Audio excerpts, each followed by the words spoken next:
Hey guys, welcome to Show and Tell Tech. I'm Mike. This is Dev. And welcome to another episode of the podcast. Today we're going to go over some of the Computex news. AMD had a lot of great stuff. Oh, absolutely. AMD had one thing, and Intel was there. Kinda. Yeah, I mean, Maybe. they put a video out. Yeah, that's about all they did. Yeah, so we're going to go over that stuff today. And I think we're going to kick it off with the AMD stuff because that's where all the juicy stuff is. Awesome. Yeah. Well, Devin, I know, I'm like the main AMD guy, but there was something you were really wanting to go over, so I'll go ahead and let you take it off on All that right, one. well, I'll kick it off here. Let me pull up a little browser kind of here, part up on the screen. There we go. Hopefully that shows up right. All right. All right. So this is, I think, the coolest thing of the whole Computex thing. And it's not like it's a revolutionary new technology, but the way AMD is doing it is really cool.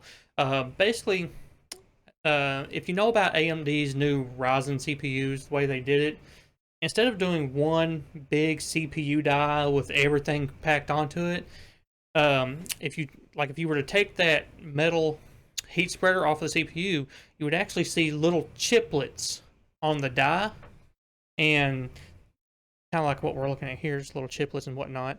And this is actually just a chiplet, and there would be up to two of these on there, and then below those chiplets, there's another die that handles a lot of the other functions, stuff like that. Right. So basically, it's kind of a modular approach to the CPU, and something that they're adding here is 3D stacking, essentially straight on top of those CPU cores. Right. Absolutely. And what it is, it's basically that cache. If you're more technical side, you usually have a level 1, level 2, level 3 cache, and that cache it's kind of like, think of it like your system RAM, but on just directly on the CPU, and super fast. Right. Much faster than the regular DRAM that we're used to, the SD RAM.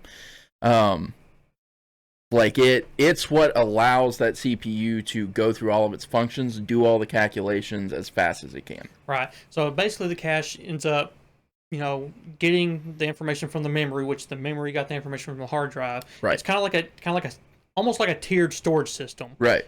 I mean, it's literally what it is. You usually hear that more in like big servers or whatever, but this is essentially the same thing on just a smaller scale. Yeah.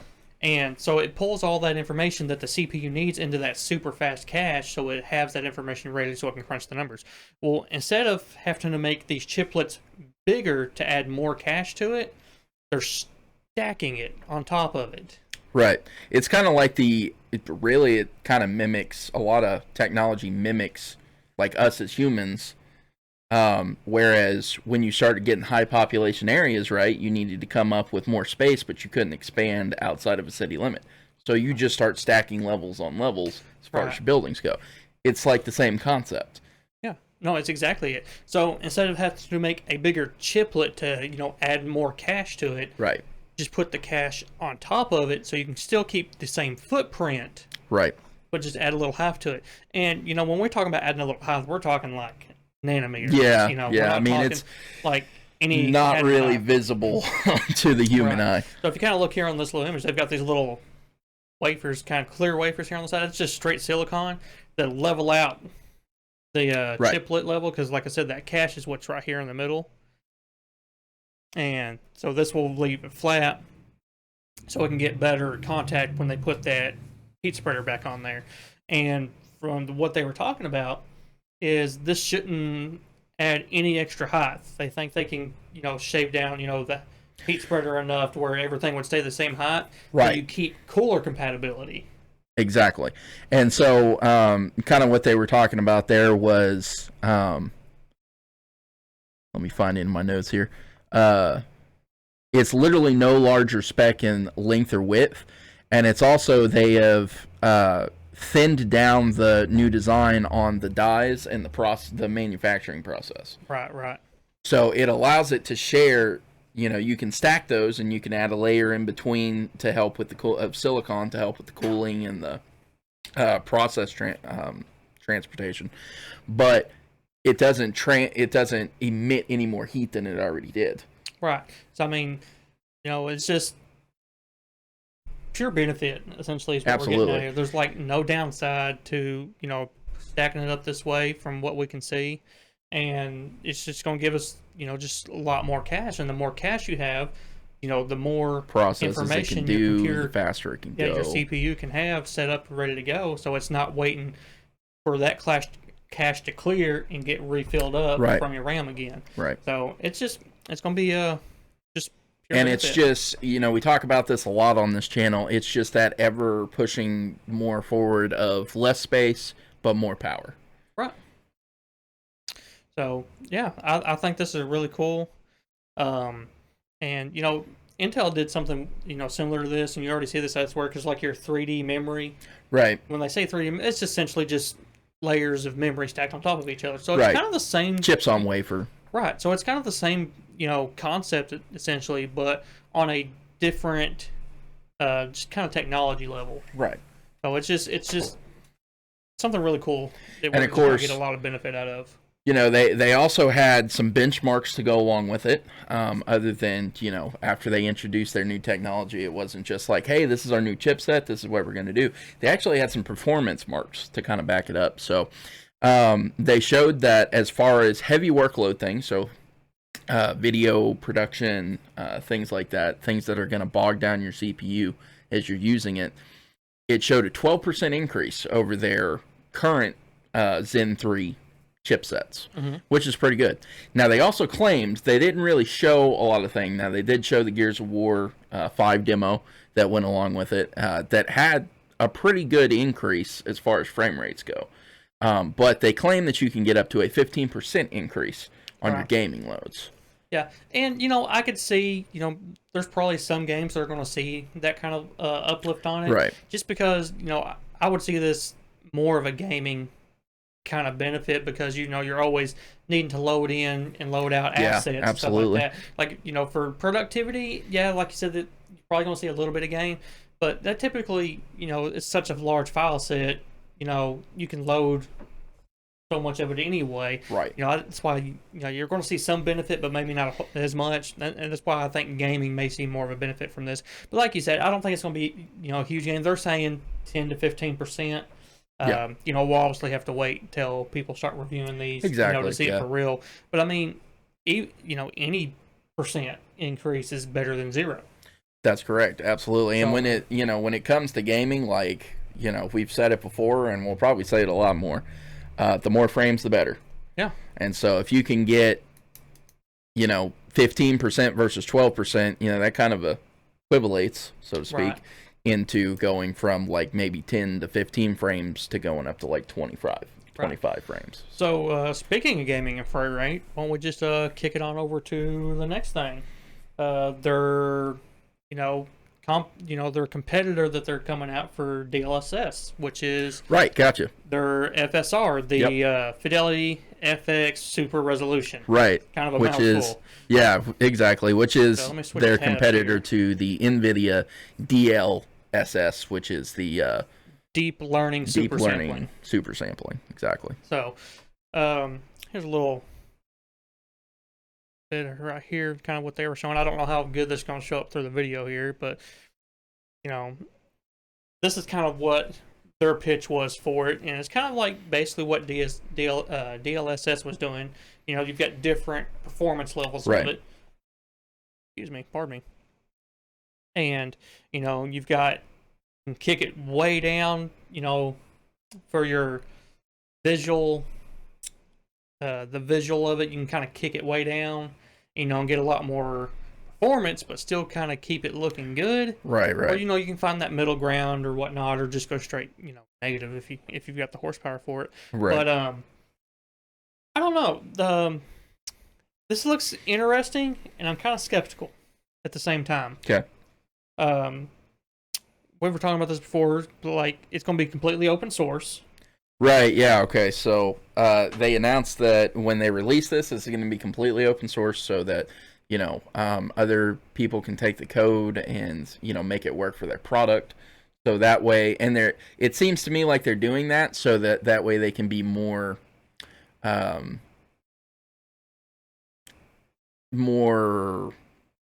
open to games using that technology, because as it is right now, you know, Nvidia kind of has a share on that space right now, where almost all of the games that come out tend to use Nvidia's new technology. Right. Well, and you know, well, here's the thing with that too is Nvidia's the only one's got the technology. Well, yeah. So, I mean, AMD has been kind of behind on that for a little bit. So I mean, you know, AMD is just now, you know, doing their own ray tracing stuff, right? And that's kind of where the whole thing for DLSS came from, is because, you know, the ray tracing effects and stuff like that is so taxing. Right. You know, you need to be able to do something on the other side to kind of help balance that out. Yeah. So I mean, that was the whole reason DLSS even came around, and you know, RTX makes things look really good. Yeah. I'm not gonna lie. It looks beautiful. When you get real time reflections and you're getting accurate reflections, it looks amazing. Yeah. I mean, don't get me wrong. I will not knock it at all. Like, if I was able to do it, I'd probably play with it. But I don't have a new NVIDIA graphics card either, so I can't do that. But, you know, AMD's latest cards, you know, finally started releasing their own ray tracing capable stuff. Yep. And, you know, it's not as capable as NVIDIA's, because, you know, NVIDIA's on their second iteration of their RT cores already. You know, AMD's a step behind. I'd be willing to bet by next year they're probably on their third iteration. Oh, for sure. And, you know, I think AMD is you know, they're obviously playing catch up. Yeah. But I think they're doing a good job at it. Yeah, absolutely. And, you know, this is just another catch up piece right here. But here's the kind of thing, you know, I was looking at some other YouTubers, you know, their takes and stuff on this, you know, kind of what they think. And this kind of looks like something, I agree, I don't remember who I was watching. I don't remember if I was watching Linus Tech Tips or Jay's 2 Cents. Yeah. It was one of those or something like that. This kind of looks more of a post-processing trick instead of a, you know... Instead of the algorithm being up front and doing upfront work. Right. But with the Fidelity FX on here, I don't know, it just looks not as good as I was hoping it would be. You know, even though they're saying plus 41%, and right, they're saying this was on a GTX 1060, so, and, you know, they're doing this at 1440p. So I don't know, maybe the effect is nicer if you're doing it off of a 4K sample already. Right. Yeah, and once you know, a lot of this is being geared towards that 4K, because now we're up into the 8K, and 4K is kind of it's starting to move down into that lower price point where people can actually get involved in it, not just on computers, but on their TV and all that stuff.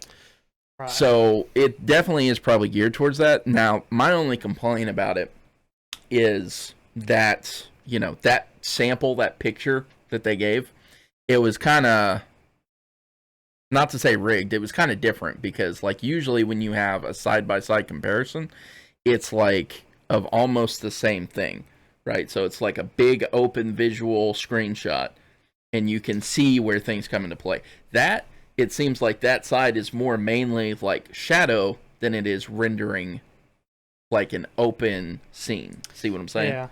I don't know. Like you said, it'll just be one of those things, you know, definitely want to keep an eye on, because, I mean, yeah, you know, it's not completely done yet. You know, this could just be, you know, a good enough working state they felt good to show it off. Right, I mean, ship it on their new chip, GPU chipsets. It was kind of like when DLSS first came out. It wasn't really that great, but then, you know, 2.0 came out, and it was a lot better. Yeah. So, I don't know. We'll just have to wait and kind of play this one out and see how it goes. And I am an AMD guy as far as like CPUs and APUs and stuff like that go. That's primarily what I've built most of my systems around, because it's very stable.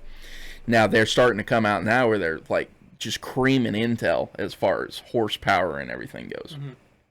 Mm-hmm. But I've never, like, as far as graphics chipsets, I've always been more of an Nvidia guy, because they are definitely ahead in the technology field as far as the software and the algorithms and everything they put out as far as their chipsets. So and you know, I think that shows in the market share. Absolutely. I mean, you know, speaking of which, so there is also another piece, not in the AMD conference, but I ran across another piece that Steam put out, and that is that AMD CPUs and GPUs are starting to claw their way up past the 30% in market share. So Steam, of course, you know, if you're a user of Steam, you know, you either sign up or don't sign up for where it can log what kind of computer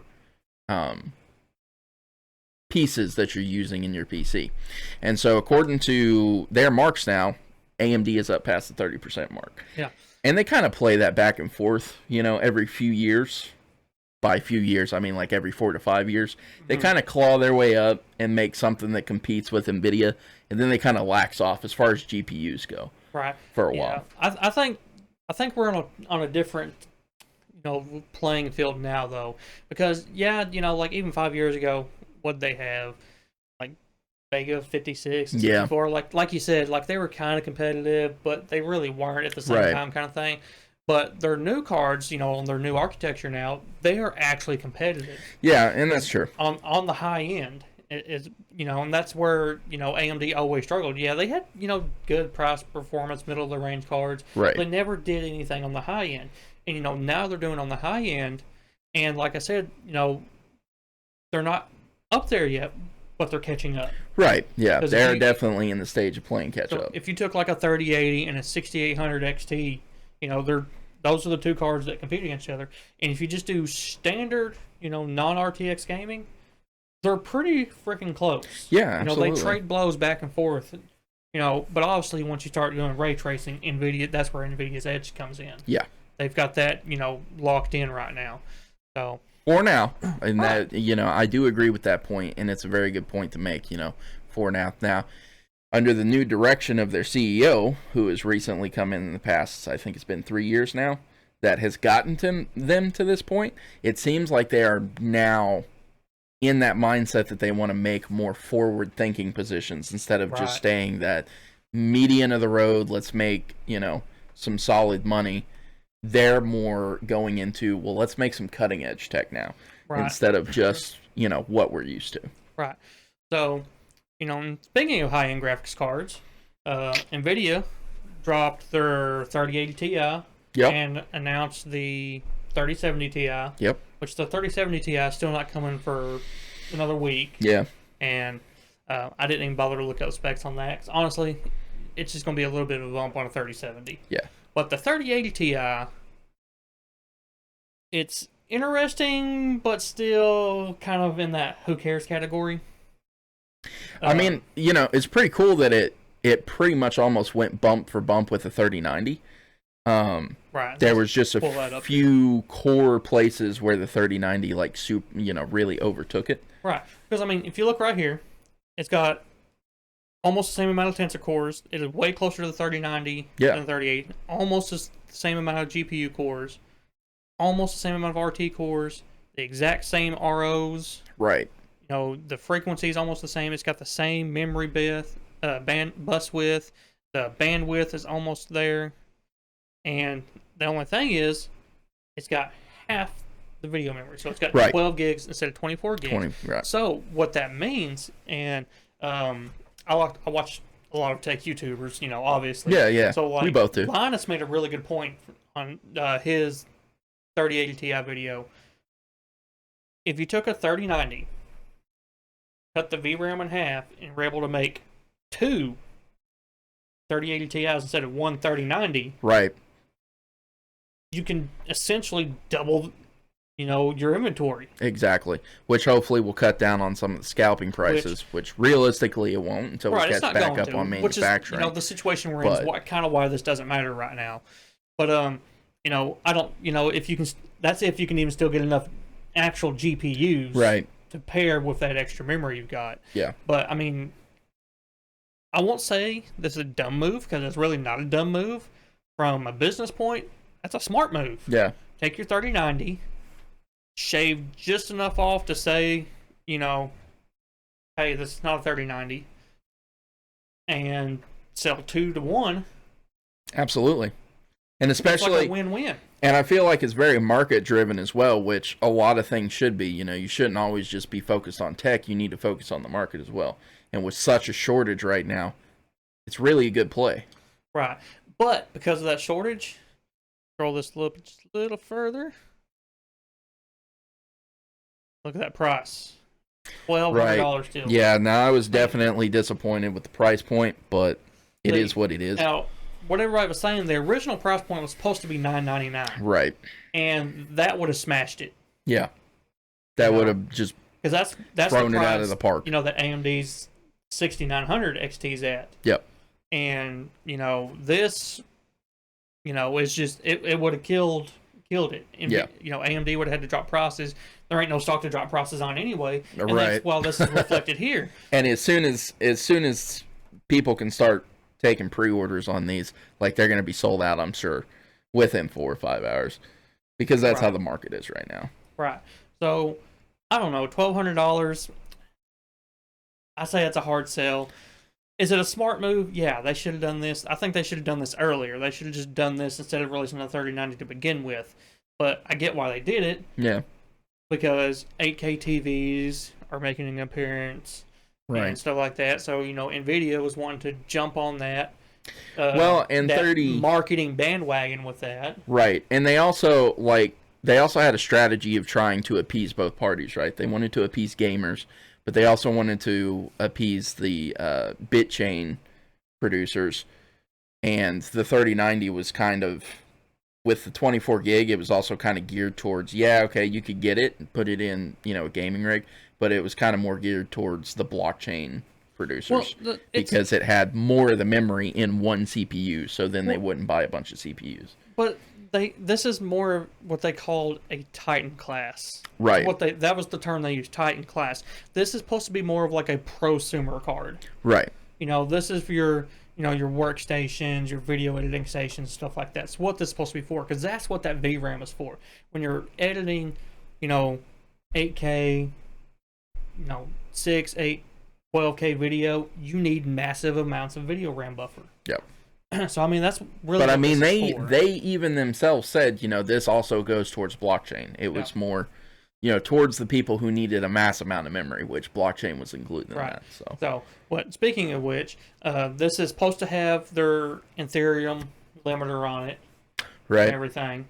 As far as I know, just Ethereum is the only thing it's limiting. So it's like, what's the point? You can just mine something else, right? But anyway, who knows? But it might help, it might not. I don't know. We'll see. But should they have done the move? Yeah. And they did. So, good move.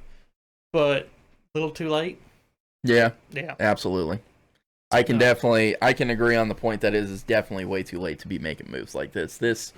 They should have sat down at the beginning of this whole thing and been like, okay, we need to restructure our marketing and how we get these things out, because we're definitely going to have, they're just buying us out. So we've got to figure out a way that we can slow this down. Right. And it's too late to start thinking about that now. Right. So, and the last thing on the thing here, Intel. You know what? I had a little slide for the Nook that they had one slide on. I'm not even going to pull it up because there's no information on it. Yeah. I thought that was the coolest thing they had, was this new Beast Canyon Nook. Right. Which takes their new Nook approach, which is really cool. If y'all haven't seen it, it's basically, there's a daughter board. It's got 2 PCI Express slots on it. They have what they call the compute element, which is essentially roughly the size of a DVD case. Okay? And that's the whole computer. And it slots into this daughter board. And then you have, on the other side, room to put a full-size graphics card. Right. So basically, laptop with desktop graphics card. Exactly. Which is pretty cool. That's what this is. And that's amazing. And it becomes, it's a form factor, like if you took, I don't know, 8 DVDs, put them side by side, bam.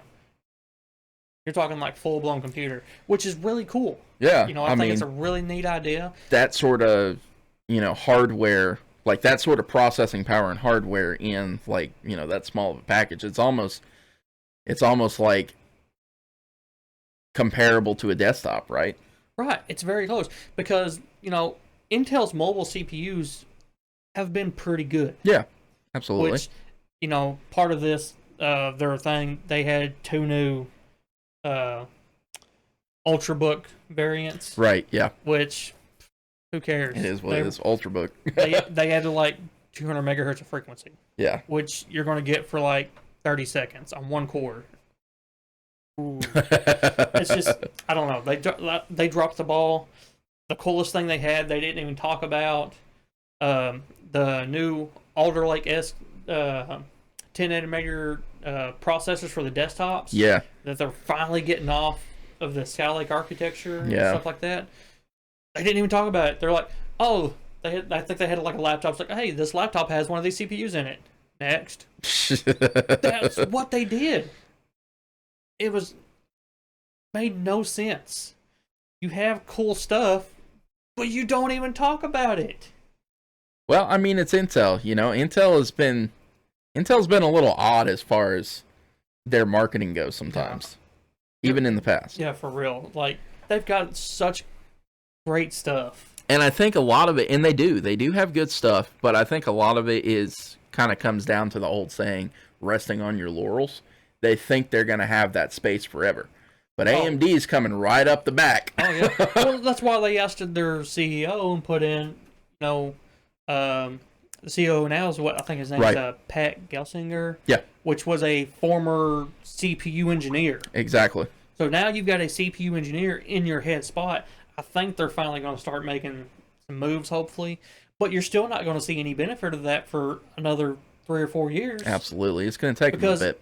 It takes time for that process to mature to a point where you can put it out to the consumer. Yeah. So, I mean, they're behind the ball. And I mean, let's be honest. When you get involved in a bureaucratic process, you can want to develop new technology to your heart's content. But when you have a bureaucratic process behind it with CEOs and boards, it takes a long time for stuff to filter down the chain. Yeah. And so now that he's now when it gets in to the there, end of the chain, when it gets to the production line, there's still, you got to, come up with it in the first place. Right. Then you've got to figure out how to implement it. Then you got to figure out how to refine that. Then you got to figure out how to actually mass produce that. Right. So I mean, like, even when you get to the bottom of the chain, you're still a year and a half, 2 years out. True. So it's like, they're just, Intel came out of nowhere, or not Intel, AMD came out of nowhere. Well, AMD definitely put their foot down, and Intel was like, whoa. Straight up squared up. My bad. AMD is like, hey, we're the underdogs, and we're tired of being the underdogs. We're about to clobber y'all. And Intel is becoming the underdog. Yeah, kind of. It's I don't really see it as an underdog thing because they've had so many years of being on top, right? Right. Like, and the reason why I stuck with AMD was not necessarily because they had the most cutting edge tech, but they were reliable and they worked really well.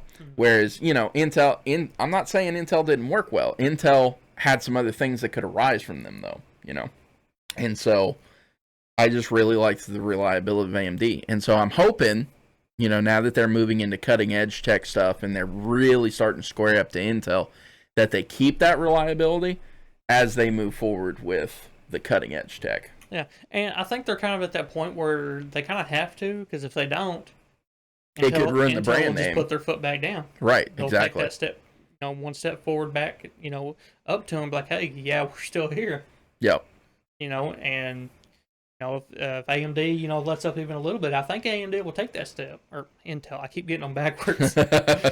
But I agree. Like, Intel's very good about reading opponents too. That's why they've stayed on top for so long.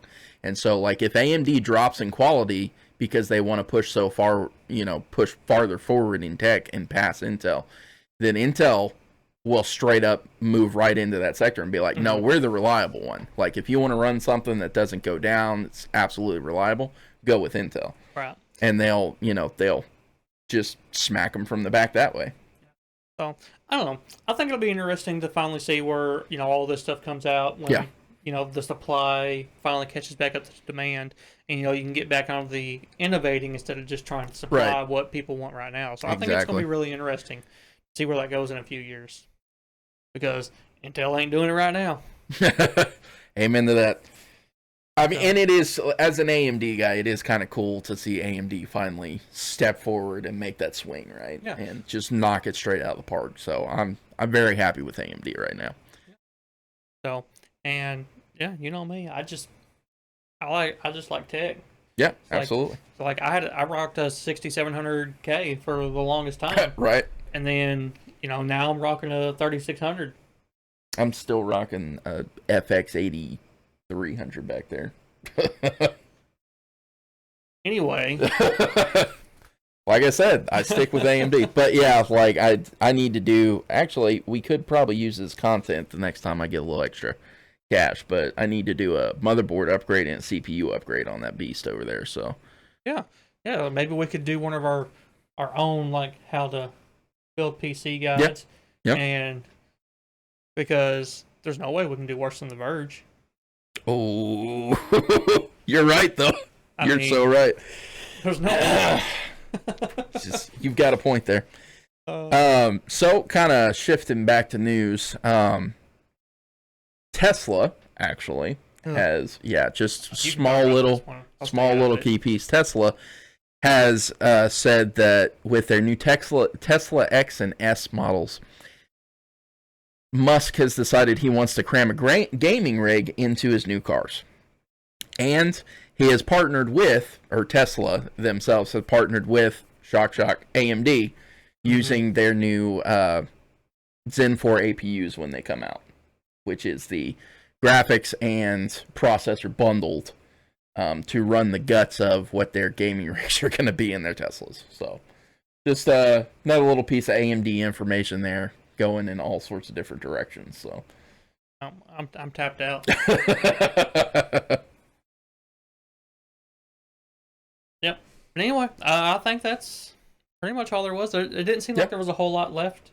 Like major announcements. No, not really. Than that, I mean, there was a bunch of probably little stuff and whatnot, but I didn't really see much more. You know, as for like big topic. No, yeah, that was the major key marks. I mean, there was some little, new little minor stuff. Of course, they also did say with these new 3D printed Zen 3 lines coming out later this year, they're slating hopefully next year in 2022 that they're going to be launching the Zen 4 series. So that'll be cool to see. That'll be on a whole new platform. It'll right. Be off the AM4, so it'll be, new motherboards, a new socket. Yep. Potentially new cooler, fortunately. Yep. But, hey, probably going to be rocking. We'll see. Yeah, I'll probably be rocking my 3600 for a while. I'd like to, go up to a 5900X. Yeah. Yeah, 59s are looking like the space to go with. So, it'd be cool to get a hold of it. Right, because I've got an X570 motherboard, because I bought that in anticipation to getting a 5900X. Right. And then all this happened. Yeah. So I'll just wait a little bit longer. I mean, if we wanted to spend like $5,000, we could get a Threadripper.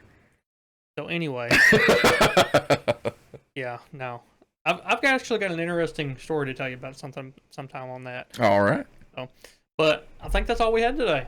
Yeah, I can already tell you that probably the next thing that we're going to be covering next week, if you want to tune in, is some E3 stuff. Oh yeah. Because this weekend is E3. We're going to get some excellent information, and we might have some stuff for next week, but I know it's next weekend is when a bunch of the announcements are, and then, like Nintendo is not until not this coming Tuesday, but the next Tuesday. Right. So we might have a little bit to work with next week, but the week after that for sure. Yeah. It's going to be more of a video game topic for sure. So be sure to tune in. Absolutely. Guys, thanks again for tuning in to Show and Tech. I'm Mike. This is Dev. And as always, hit that like button, hit the subscribe button, bell notification.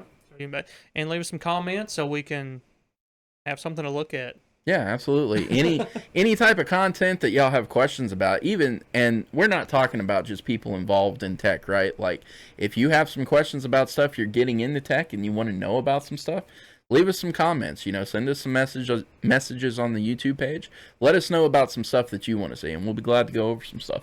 All right. Take it easy. Peace.